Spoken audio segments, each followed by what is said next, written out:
আহলে বাইত শব্দটা বললেই আমাদের মাথায় মাইন্ডসেটে যেই বিষয়টা সর্বপ্রথম সেট হয়ে যায় সেটা হচ্ছে হযরত আলী রাদিয়াল্লাহু তাআলা আনহু, হযরত ফাতিমা রাদিয়াল্লাহু তাআলা আনহা, হযরত আলী এবং ফাতিমা রাদিয়াল্লাহু তাআলা আনহুমার দুজন সন্তান হযরত হাসান এবং হুসাইন রাদিয়াল্লাহু তাআলা, এই চারজন এবং ওনাদের সাথে শুরুতে আছেন প্রিয় নবী হযরত মুহাম্মদ মুস্তাফা সাল্লাল্লাহু আলাইহি সাল্লাম। এই পাঁচজনকেই আহলে বাইত বলা হয়, মনে করা হয়। এমন একটা চিন্তাধারা আমাদের মাথার মধ্যে সেট হয়ে যায় বা আমরা এটাই শুনে আসছি দীর্ঘদিন পর্যন্ত। আমাদের আজকের যে বিষয়টা আমরা খোলাসা করার চেষ্টা করবো যে আহলে বাইত বলতে কি সন্তান নাতি নাতনিরা প্রাধান্য পাবে, নাকি আহলে বাইতের অন্য কোনো উদ্দেশ্য স্বয়ং আল্লাহ সুবহানাহু ওয়া তাআলা পবিত্র কোরআনে এনেছেন। আল্লাহ সুবহানাহু ওয়া তাআলা হযরত সারা আলাইহিস সালামকে আরেকটি সুসংবাদ দিলেন। সেটা কি? সারা আলাইহিস সালামকে বললেন, ইব্রাহিম আলাইহিস সালামকে বললেন যে আপনারা পুত্র সন্তানের অধিকারী হবেন। সুবহানাল্লাহি ওয়া বিহামদিহি, যে আপনাদের একজন সন্তান হবে, তার নাম হবে ইসহাক। আপনাদের একজন সন্তান হবে, তার নাম কি? ইসহাক। এবং ইসহাকের একজন সন্তান হবে, তার নাম হবে ইয়াকুব। সুবহানাল্লাহি ওয়া বিহামদিহি। দেখেন, এই কথা বলার পরে এখন সারা আলাইহিস সালাম বলছেন ক্বালাত ইয়া ওয়াইলাতা আলিদু ওয়া আনা আজুজু ওয়া হাদা বালি শাইখা ইন্না হাদা লা শাইউন আজীব। অত্যন্ত আশ্চর্যজনক বিষয়, আল্লাহ সুবহানাহু ওয়া তাআলা বলছেন আমাদের নাকি সন্তান হবে, অথচ আনা আজুজ, আমি হচ্ছে একজন বৃদ্ধা মহিলা এবং আমি হচ্ছে একজন বন্দা মহিলা যার দীর্ঘদিন পর্যন্ত সন্তান হয় না। ওয়াহাদা বালি শাইখা, এবং এই ইব্রাহিম আলাইহিস সালাম তিনিও তো একজন বৃদ্ধ মানুষ। আল্লাহ সুবহানাহু ওয়া তাআলা সন্তানের সুসংবাদ দিচ্ছেন, নাতিরও সুসংবাদ দিচ্ছেন। এই কথা শুনে হযরত সারা আলাইহিস সালাম বলছেন আরে খুব আশ্চর্যের বিষয়, এতদিন পর্যন্ত সন্তান হলো না, বন্দা মানুষ আমি, এমন মহিলা যার সন্তান হয় না, আজ নাকি তার সন্তান হবে, এবং এমন পুরুষ আমার সাথে আছেন যেই পুরুষ হচ্ছে বৃদ্ধ। এই কথা বলার পরে এটা সূরা হুদের 72 নম্বর আয়াত, আল্লাহ সুবহানাহু ওয়া তাআলা 73 নম্বর আয়াতে বলেন ক্বালু আতাজাবিনা মিন আমরিল্লাহ। তখন ফেরেশতারা আল্লাহ তাআলার বক্তব্যটা তাদেরকে বললেন, ফেরেশতারা ক্বালু আতাজাবিনা মিন আমরিল্লাহ, হে সারা আপনি কি আল্লাহ সুবহানাহু ওয়া তাআলার আদেশ, আল্লাহ তাআলার কাজের বিষয়ে আপনি কি আশ্চর্যিত হন? ওয়া বারাকাতুহু আলাইকুম আহলাল বাইতি ইন্নাহু হামিদুম মাজিদ। যে আল্লাহ সুবহানাহু ওয়া তাআলা এই ইব্রাহিম আলাইহিস সালামের উপর অনেক বেশি রহমত এবং বারাকাত নাযিল করেছেন। সুতরাং আপনাদেরকে বৃদ্ধ বয়সে সন্তান দেওয়া এটা আল্লাহ তাআলার জন্য কোনো কঠিন কাজ নয়। সুবহানাল্লাহ। তাহলে আপনাদেরকে আমি এত বড় ঘটনা কেন শুনাইলাম? এই যে আহলাল বাইত, হুদ, সূরা হুদের 73 নম্বর আয়াতে আহলাল বাইত শব্দটা আল্লাহ তাআলা এনেছেন। এই আহলে বাইত শব্দটা আপনাদেরকে বোঝানোর জন্য আমি নিয়ে এসেছি। আহলে বাইত এটা উর্দুতে এবং ফার্সিতে ব্যবহার হয়, আর আহলাল বাইত এটা হচ্ছে আরবি, অর্থ একই, ঘরের অধিবাসীরা। আহাল মানে হচ্ছে অধিবাসী, যারা থাকেন তারা, বাইত মানে হচ্ছে ঘর, আহলাল বাইত মানে পরিবারের অধিবাসীরা, ঘরের অধিবাসীরা। তাহলে ফেরেশতারা এখানে কি বলছেন দেখেন, বারাকাতুহু আলাইকুম আহলাল বাইত, হে ঘরের অধিবাসীরা আপনাদের প্রতি আল্লাহ সুবহানাহু ওয়া তাআলার রহমত এবং বারাকাত তো অনেক আগে থেকে সুপ্রসিদ্ধ। সম্মানিত ফেরেশতারা আহলে বাইত বলে এখানে কাকে উদ্দেশ্য করেছে বলেন তো আপনারা? হযরত ইব্রাহিম আলাইহিস সালামের স্ত্রী সারাকে। ব্যাপারটা কি বুঝে আসছে আপনাদের? এই যে এখানে বলেছেন বারাকাতুহু আলাইকুম আহলাল বাইতি, এই কথাটা যে বলছেন সরাসরি, দেওয়ালের ওপাশে কে আছেন? হযরত ইব্রাহিমের স্ত্রী হযরত সারা রাদিয়াল্লাহু আনহা। তাহলে এখানে ফেরেশতারা আহলে বাইত বলে কাকে সম্বোধন করেছে? রাসূলের স্ত্রীকে, হযরত ইব্রাহিম আলাইহিস সালামের স্ত্রীকে। তাহলে আহলে বাইতের একটা উদ্দেশ্য আমরা জানলাম, এখন থেকে আহলে বাইত শব্দ দ্বারা স্ত্রী উদ্দেশ্য হয়, মানে ঘরের অধিবাসী। কি ঘরের অধিবাসী? খুব সহজ বিষয়, মানে আহলে বাইত বলতে বুঝতে হবে সর্বপ্রথম কথাটা স্ত্রী। এই কথাটা বোঝানোর জন্য এই লম্বা ঘটনাটা আপনাদেরকে আমরা টেনে আনলাম। এখন কথা হচ্ছে আমাদের ইসলামের ইতিহাসের মধ্যে যে আহলে বাইত বলতে এই পাঁচজনকে বুঝায়, স্ত্রীদেরকে না বুঝাইয়া সেটার কি কোনো দলিল, কোনো কথাবার্তা আছে? হ্যাঁ, আল্লাহ সুবহানাহু ওয়া তাআলা সেটাও ক্লিয়ার করে দিয়েছেন। আল্লাহ সুবহানাহু ওয়া তাআলা আলিমুল গায়ব, তিনি জানেন শেষ সময়ে কিছু শিয়া নামে আলী রাদিয়াল্লাহু তাআলা আনহু এবং তার বংশধরদের প্রতি প্রেম প্রীতি প্রকাশ করে আহলে বাইতের সংজ্ঞাটা চেঞ্জ করে দিতে পারে। এখানে আল্লাহ তাআলা এই আহলে বাইত কথাটা পবিত্র কোরআনে আরেকবার দিয়ে আমাদের কাছে বিষয়টা পরিষ্কার করে দিয়েছেন যে আহলে বাইত দ্বারা সর্বপ্রথম উদ্দেশ্য হচ্ছে স্ত্রী। আহলে বাইত দ্বারা সর্বপ্রথম উদ্দেশ্য কি? স্ত্রী। এটা আমরা কোথায় থেকে জানবো? সূরা আহজাব আয়াত 32। ইয়া নিসা আন নাবিয়্যি, নবী শব্দের অর্থ আমরা বুঝতেছি নবী সাল্লাল্লাহু আলাইহি ওয়াসাল্লাম উদ্দেশ্য করা হচ্ছে। নিসা শব্দের অর্থ হচ্ছে স্ত্রীরা। তাহলে ইয়া নিসা আন নাবিয়্যি, হে নবীর স্ত্রীরা, একদম খুব খোলাখুলি কথা না, হে নবীর স্ত্রীরা, লাস্তুন্না কাআহাদিন মিনান নিসা, আপনারা অন্যান্য স্ত্রীদের মতো না, অন্যান্য মানুষদের স্ত্রীদের মতো আপনারা না। ইত্তাকাইতুন্না, আপনাদের জন্য জরুরি হচ্ছে আপনারা আল্লাহ তাআলাকে ভয় করবেন। ফালা তাখদানা বিল কওল, পর পুরুষের সাথে কথা বলার সময় আপনারা কণ্ঠের কোমলতা পরিহার করবেন। কোন একটা প্রয়োজনে আপনি ফোন দিবেন, কোন একজন পুরুষকে আপনার ফোন দিতে হয়েছে, আপনি খুব কাটা কাটা কথা বলবেন, প্রয়োজনের শুধু অংশটুকু বলবেন, এত মোলায়েম কণ্ঠে কথা বলার সেখানে কোনো প্রয়োজন নেই। আল্লাহ সুবহানাহু ওয়া তাআলা নবী সাল্লাল্লাহু আলাইহি ওয়াসাল্লামের স্ত্রীদের মাধ্যমে পুরো পৃথিবীর সমস্ত মুমিন নারীদেরকে সতর্ক করেছেন, ফালা তাখদানা বিল কওল, কণ্ঠের কোমলতা তোমরা পরিহার করবা। কেন? ফায়াতমা আল্লাযী ফি কলবিহি মারাদ, তোমরা যদি কণ্ঠের কোমলতা পরিহার না করো, সুললিত কণ্ঠে নরম কণ্ঠে যদি তোমরা কথা বলো, তাহলে যেই সব পুরুষদের অন্তরে রোগ আছে তারা লালসায় আক্রান্ত হবে। নাউজুবিল্লাহ বলেন। আপনার মনে কোনো খারাপ কিছু নেই, আপনি ভদ্র মহিলা, আপনি ভালো একজন মহিলা, আপনার ভিতরে খারাপ কোনো উদ্দেশ্য নেই, কিন্তু আপনি যখন নরম করে কথা বললেন, ওই পুরুষের অন্তর যদি অসুস্থ হয়, সে লালায়িত হবে, সে ভাববে আপনি মনে হয় তাকে স্পেস দিচ্ছেন, সুযোগ দিচ্ছেন।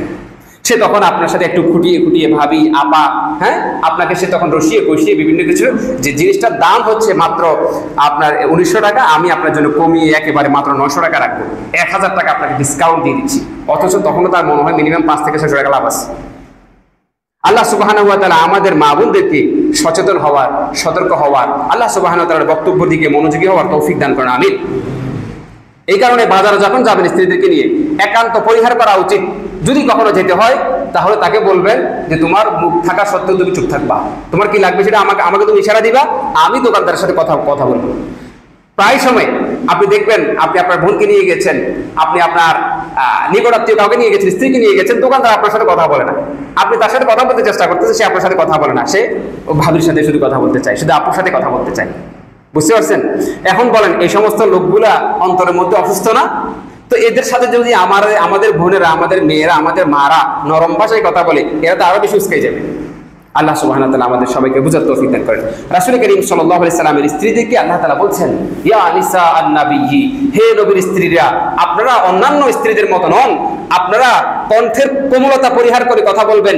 এখানে যদিও নবীদের স্ত্রীদের কথাই আলাদা করে বলা হয়েছে, এটা স্পেশালিটির জন্য বলা হয়েছে, কিন্তু পুরো মুসলিম বিশ্বের সমস্ত মুসলিম নারীদের জন্য এই হুকুমটা প্রযোজ্য।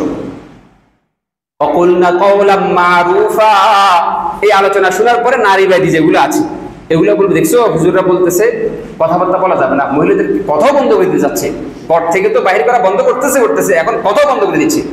আল্লাহ সুবহানাহু ওয়া তাআলা বলছেন, না কথা বন্ধ করছি না, শুন। ওয়াকুলনা কাওলাম মারুফা, প্রয়োজনের প্রেক্ষিতে কথা বলা যাবে, কিন্তু কণ্ঠের কোমলতাকে পরিহার করে। এই আয়াত অবতীর্ণ হওয়ার পরে সবাই আমার দিকে দেখেন, সাহাবায়ে কেরাম রাদিয়াল্লাহু তাআলা এবং রাসূল সাল্লাল্লাহু আলাইহি ওয়াসাল্লামের স্ত্রীরা কথা বলার সময় এভাবে মুখের কাছে কাপড় দিয়ে কথা বলতেন পরপুরুষের সাথে, যাতে করে কণ্ঠের কোমলতাটা এখানে আটকে গিয়ে ওইটার আওয়াজটা কি হয়ে যায়, ফেটে যায়, আওয়াজটা যেন কি হয়ে যায়, ভিন্ন রকম হয়ে যায়। বুঝতে পারছেন? ওনারা ছিলেন সঠিক মুসলিম, ইসলামকে পূর্ণাঙ্গ রূপে মানতেন। আর আমরা এই আলোচনা শোনার পরেও এখনো আমরা মনে করতে পারি নারীরা যে না, এই আমি নরম কণ্ঠে কথা বললে কোনো সমস্যা হবে না, কারণ আমি খারাপ কিছু চিন্তা করি না। আর যাদের সাথে কথা বলছি তারাও মনে হয় সাহাবায়ে কেরামদের চাইতেও বেশি পবিত্রবান পুরুষ। নাউজুবিল্লাহি মিন যালিক। এই যে আল্লাহ তাআলা কথাটা বলছেন, কাদের জন্য বলছেন? তখন তো কিন্তু আমাদের মতো গুনাহগার মুসলিমরা ছিল না, সাহাবায়ে কেরামরা ছিলেন চুজকৃত, পৃথিবীর সবচাইতে চয়নকৃত দামি মুসলমানরা ছিলেন। তাদের ব্যাপারে বলছেন যে তাদের সাথে কথা বলার সময় আপনারা কি করবেন না, নরম কণ্ঠে কথা বলবেন না। আল্লাহ সুবহানাহু ওয়া তাআলা আমাদেরকে এই নসিহাটা, এগুলো আমাদের মা বোনদেরকে জানিয়ে দেওয়া আপনাদের দায়িত্ব, এগুলো কি বাসায় গিয়ে আলোচনা করবেন। আর সবচেয়ে ঝাঁঝালো কণ্ঠের কথা কে শুনে জানেন? স্বামীরা। দুর্ভাগ্যজনক বাঙালি মুসলমানদের জন্য, হ্যাঁ, সবচেয়ে ঝাঁঝালো কণ্ঠ, এটা আনেন সেটা আনেন, এই হয়েছে সেই হয়েছে, আনেন নাই কেন, যান নাই কেন, খান নাই কেন, মানে আপনাকে পেরেশান করার মতো শব্দাবলী বলে শেষ করে ফেলবে। এদেরকে বুঝাবেন যে না, আমার সাথে হচ্ছে সবচেয়ে নরম ভাষায় কথা, পরিবারের মাহরাম পুরুষদের সাথে নরম ভাষায় কথা, আর যারা নন মাহরাম, যারা অপরিচিত পুরুষ, তাদের সাথে হচ্ছে সত্য ভাষায় কথা। এটা লাগবে, এটা দরকার। আজকে ছেলে মাদ্রাসায় আসে নাই কেন, হুজুর ফোন দিছে, আপনি তখন মায়েরা শক্ত ভাষায় বলে দিতে হবে যে ছেলেটি অসুস্থ, আজকে আসতে পারেনি, শেষ, এক কথায় শেষ। সূরা আহজাবের 33 নম্বর আয়াতে আল্লাহ তাআলা এরপরে বললেন, ওয়াকরনা ফি বুয়ুতিকুন্না, হে মুমিন নারীরা, হে স্ত্রী, নবীদের স্ত্রীরা, আপনাদের জন্য আবশ্যক হচ্ছে আপনারা নিজেদেরকে ঘরে আবদ্ধ করে রাখবেন। পুরুষরা নারীদেরকে ঘরে আবদ্ধ করার প্রয়োজন নাই। আল্লাহ সুবহানাহু ওয়া তাআলা নিজেই মহিলাদেরকে আদেশ দিচ্ছেন যে আপনারা ঘরেই থাকবেন। আপনাদের জন্য কর্মক্ষেত্র, আপনাদের মূল টপিক, মূল বিষয়, জীবনের মূল অংশ হচ্ছে ঘর। আপনারা ঘরে থাকবেন। ওয়ালা তাবাররাজনা তাবাররুজাল জাহিলিয়াতিল উলা, আর যদি কখনো প্রয়োজনের প্রেক্ষিতে বের হতে হয়, তাহলে জাহিলি সমাজের, জাহিলি যুগের নারীদের মতো বের হবেন না। নাস্তিক বেঈমানদের মেয়েরা যেভাবে বের হয়, তাদের মতো খোলা চুলে, তাদের মতো জিগজাগ পোশাক পরে, তাদের মতো কাটপিট বোরকা পরে আপনারা বের হবেন না। আপনারা বের হবেন খুবই শালীন পোশাকে। বোরকা এমন ভাবে পরবেন যেই বোরকার ভিতরে 16 বছরের নারী নাকি 36 বছরের নারী নাকি 60 বছরের নারী সেটা যেন বোঝা না যায়। আয়াতের শেষ অংশ আমাদের উদ্দেশ্য আলোচনার আজকের। ইন্নামা ইউরিদুল্লাহু লিইউযহিবা আনকুমুর রিজসা আহলাল বাইত ওয়া ইউতাহহিরাকুম তাতহীরা। রব্বুল আলামিন বলছেন, কেন আল্লাহ তাআলা আপনাদেরকে এই দুটো বিষয় বলছেন? একটা হচ্ছে বাহিরে নিজেদেরকে প্রদর্শন না করা, আর একটা হচ্ছে কথা বলার সময় কণ্ঠের কোমলতা পরিহার করা। কেন এই বিষয়টা বলছেন আল্লাহ তাআলা? আল্লাহ সুবহানাহু ওয়া তাআলা বলছেন, ইন্নামা ইউরিদুল্লাহ, নিশ্চয় আল্লাহ তাআলা চান, লিইউযহিবা আনকুমুর রিজসা, যাতে করে আপনাদের থেকে ময়লা, আপনাদের থেকে খারাপ বিষয়গুলো দূরে সরে যায়, কোনো খারাপ বিষয় মুমিন নারীদেরকে স্পর্শ করতে না পারে। সুবহানাল্লাহ। তার মানে যদি আপনি এর বিপরীত করেন, আপনি যদি কণ্ঠের কোমলতা পরিহার না করেন, কোমল কণ্ঠ দিয়ে পরপুরুষের সাথে কথা বলেন, আপনি ফিতনায় পতিত হওয়ার সম্ভাবনা প্রবল, আপনি ময়লাতে পড়ার সম্ভাবনা বেশি। আপনি যদি নিজেকে প্রদর্শন করেন, তাহলে কি হবে? আপনি ইফটিজিং এর শিকার হওয়ার সম্ভাবনা প্রবলভাবে থাকবে। সুতরাং আপনার উচিত আপনি যাতে করে সর্বপ্রকার খারাপ বিষয়গুলো থেকে বাঁচতে পারেন, আল্লাহ সুবহানাহু ওয়া তাআলা এই দুটো নির্দেশনা মেনে চলবেন। এরপর আল্লাহ তাআলা শব্দ কি ব্যবহার করলেন? আহলাল বাইত। আয়াতের শুরুতে 32 নম্বর আয়াতের শুরুতে আল্লাহ তাআলা কি বলেছেন? ইয়া নিসা আন নাবিয়্যি, হে নবীর পরিবারের মহিলারা, হে নবীর স্ত্রীরা। এবং 33 নম্বর আয়াতের শেষ অংশে বলছেন আহলাল বাইত, ঘরের অধিবাসীরা, হে স্ত্রীরা, ওয়া ইউতাহহিরাকুম তাতহীরা, আল্লাহ তাআলা আপনাদেরকে পুত পবিত্র রাখতে চান বলে এই বিধানটা দিয়েছেন। আল্লাহ তাআলা নারীদেরকে এই বিধানটা কেন দিয়েছেন? পুত পবিত্র রাখতে চান। যারা পুত পবিত্র থাকতে চান না, তারা এর বিপরীত করবেন, সেটা মরালিজমের মাধ্যমে হোক, নারীবাদের মাধ্যমে হোক, অথবা অধিকারের নামে হোক, যেটা দিয়ে করুক না কেন, শিক্ষার নামে হোক, সংস্কারের নামে হোক, যেই নামে হোক না কেন, সে যদি তার ঘর থেকে বের হয় অপ্রয়োজনে, তাহলে সে অবশ্যই আল্লাহ তাআলার এই ম্যান্ডেট, এই ঘোষণা, এই যে আল্লাহ তাআলা সীমানা দিয়ে দিলেন, সেই সীমানাকে সে অতিক্রম করলো। আর যখন সে সীমানাকে অতিক্রম করবে, ওই মহিলার দায়িত্ব আল্লাহ সুবহানাহু ওয়া তাআলার না, ওই মহিলার দায়িত্ব আল্লাহ সুবহানাহু ওয়া তাআলার না। তাকে আল্লাহ সুবহানাহু ওয়া তাআলা নিরাপত্তা দেওয়া নিজের উপর আবশ্যক করেন না। এখানে সূরা আহজাবের 33 নম্বর আয়াতে আহলাল বাইত বলে আরেকটা শব্দ ব্যবহার হয়েছে। আমরা সূরা নিসা থেকেও দেখছি আহলাল বাইত শব্দটি দ্বারা আল্লাহ সুবহানাহু ওয়া তাআলা নবীর স্ত্রীদেরকে উদ্দেশ্য নিয়েছেন। এখন আসেন আমরা আমাদের আলোচনায় মূল টপিকে চলে আসলাম। আহলে বাইত দ্বারা আমাদের সমাজে আমাদের বক্তারা, বিশেষ করে বিদআর সাথে সম্পৃক্ত, বিশেষ করে যারা শিয়াবাদের চিন্তা চেতনায় আক্রান্ত, ওই সমস্ত উলামায়ে কেরামরা আহলে বাইত বলতেই কি বুঝায়? রাসূল কারীম সাল্লাল্লাহু আলাইহি ওয়াসাল্লাম, হযরত আলী, হযরত ফাতিমা, হযরত হাসান, হযরত হুসাইন, এই পাঁচজনকে বুঝিয়ে থাকে যে এরা হচ্ছে আহলে বাইত। অথচ আল্লাহ সুবহানাহু ওয়া তাআলা পবিত্র কোরআনের দুইটি আয়াতে, একটা হচ্ছে সূরা হুদের 73 নম্বর আয়াতে আহলে বাইত শব্দ দ্বারা হযরত ইব্রাহিম আলাইহিস সালামের স্ত্রী সারাকে উদ্দেশ্য করেছেন, আর সূরা আহজাবের 33 নম্বর আয়াতে আহলে বাইত দ্বারা নবীর স্ত্রীদেরকে উদ্দেশ্য করেছেন। তাহলে আমরা কি পেলাম সবকটা? আহলে বাইত বলতে সর্বপ্রথম উদ্দেশ্য হবে রাসূল সাল্লাল্লাহু আলাইহি সাল্লামের স্ত্রীরা। আহলে বাইত দ্বারা উদ্দেশ্য হবে আমাদের ঘরণীরা, যারা আমাদের স্ত্রী, তারা হবে আহলে বাইত দ্বারা উদ্দেশ্য। এতটুকু যদি আমরা বুঝে থাকি, দ্বিতীয় প্রশ্ন হচ্ছে এখন যে তাহলে কি হযরত আলী, হযরত ফাতিমা, হাসান, হুসাইন ওনারা কি আহলে বাইত হবেন না? উত্তর হচ্ছে জি, ওনারাও আহলে বাইত হবেন দ্বিতীয় পর্যায়ে। কিভাবে হবেন? সেটা কোরআন দ্বারা প্রমাণিত না। কি দ্বারা প্রমাণিত? বিশুদ্ধ হাদিস দ্বারা প্রমাণিত। কোন কিতাব? মুসলিম শরীফ। হাদিস নম্বর কত? 2424 অথবা কোন কোন নুসখায়, কোন কোন পাণ্ডুলিপিতে আপনি পাবেন 3033 নম্বর হাদিসের মধ্যে হযরত আয়েশা রাদিয়াল্লাহু তাআলা আনহা বর্ণনা করছেন, এই যে আয়াতটা সূরা আহজাবের 33 নম্বর আয়াত যখন অবতীর্ণ হলো, যেই রজনীতে এটা অবতীর্ণ হয়েছে, সেদিন রাসূল করিম সাল্লাল্লাহু আলাইহি সাল্লাম আম্মাজান হযরত উম্মে সালামাহ রাদিয়াল্লাহু তাআলা আনহা এর ঘরে ছিলেন। রাসূল করিম সাল্লাল্লাহু আলাইহি সাল্লামের 9 জন মতান্তরে 11 জন স্ত্রী ছিলেন, তাদের মধ্যে একজন ছিলেন উম্মে সালামাহ রাদিয়াল্লাহু তাআলা। তিনি সেই স্ত্রীর ঘরে ছিলেন। এই অবস্থায় আল্লাহ তাআলা সূরা আহজাবের 33 নম্বর আয়াত অবতীর্ণ করলেন। অবতীর্ণ করার পরে ওই দিন সকালবেলা, ঘটনাটা বোঝার চেষ্টা করি আমরা, ওই দিন সকালবেলা রাসূল করিম সাল্লাল্লাহু আলাইহি সাল্লাম ঘর থেকে বের হলেন। হাদিসের ভাষ্যটা খেয়াল করেন, খরাজা রাসূলুল্লাহি সাল্লাল্লাহু আলাইহি ওয়াসাল্লাম গাদাতান, একদিন সকালবেলা রাসূল করিম সাল্লাল্লাহু আলাইহি সাল্লাম ঘর থেকে বের হলেন। ওয়া আলাইহি বিত্তুন মুরাহালুন মিন শারিন আসওয়াদ, রাসূল করিম সাল্লাল্লাহু আলাইহি সাল্লাম একটি কালো চাদর, পশমের একটি কালো চাদর দ্বারা তিনি আবৃত ছিলেন। অর্থাৎ রাসূল করিম সাল্লাল্লাহু আলাইহি সাল্লামের শরীরে একটি কালো চাদর ছিল। ফাজা আল হাসান, এমত অবস্থায় হযরত হাসান রাদিয়াল্লাহু আনহু আসলেন। ফাআদখালাহু, রাসূল করিম সাল্লাল্লাহু আলাইহি সাল্লাম সেই চাদরের মধ্যে হযরত হাসানকে ঢুকাইলেন। হযরত হাসানকে ওনার বগলের মধ্যে নিয়ে নিলেন, কোলে নিয়ে নিলেন। সুম্মা জা আল হুসাইন, অতঃপর হুসাইন রাদিয়াল্লাহু আনহু আসলেন।